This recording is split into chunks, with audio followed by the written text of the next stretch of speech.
কথায় আছে না, মাছে ভাতে বাঙালি, তো সেরকমই কিন্তু ভর্তা ভাতেও বাঙালি। আর বাঙালিদের কিন্তু পছন্দের খাবার তালিকায় পড়ে ভর্তা ভাত, মাছে ভাত। তো হ্যালো এভরিওয়ান, আসসালামু আলাইকুম। আশা করি সবাই ভালো আছেন। তো এই যে দেখতে পারতেছেন, আমার ভালো থাকার কারণ হচ্ছে আজকে আমি ভর্তা ভাত বানাবো, আর সাথে হচ্ছে আজকে আমি বানাবো বোয়া।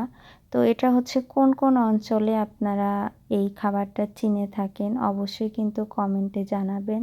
এটা কিন্তু আমি আলু আর কিছু ডাল দিয়ে বোয়া রান্না করব। এটাতে কিন্তু হলুদ দিব না, শুধু সাদা হবে এই খাবারটা। তো কেউ যদি এটা চিনে থাকেন বা পছন্দ করেন অবশ্যই কিন্তু কমেন্টে জানাবেন। তো আমি কিন্তু আজকে ভর্তা দিয়ে এই বোয়াটা খাবো, এজন্য রান্না করতেছি।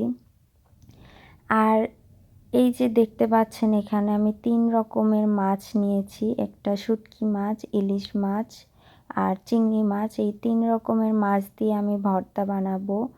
আর আমাদের বাংলাদেশে কিন্তু মাওয়া ঘাট সবাই অনেক মানুষই চিনেন। আর এই মাওয়া ঘাটে কিন্তু ইলিশ মাছের লেজ ভর্তা করে।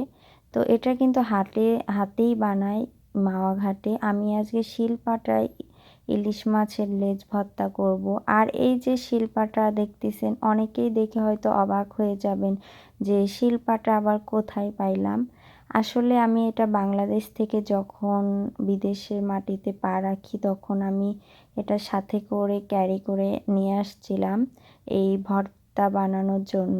আর শিলপাটায় বেটে ভর্তা করায় কিন্তু একটা মজা আলাদা, আর এটা খেতেও কিন্তু অনেক বেশি মজা লাগে।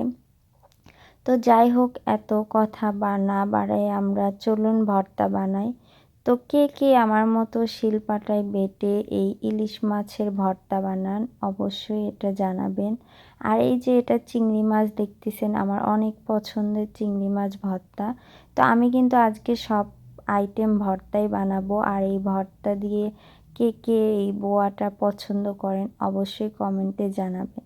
আর আমার ভিডিওটা যদি ভালো লেগে থাকে তো সবাই লাইক কমেন্ট দিয়ে পাশে থাকবেন। তো সবাই ভালো থাকবেন।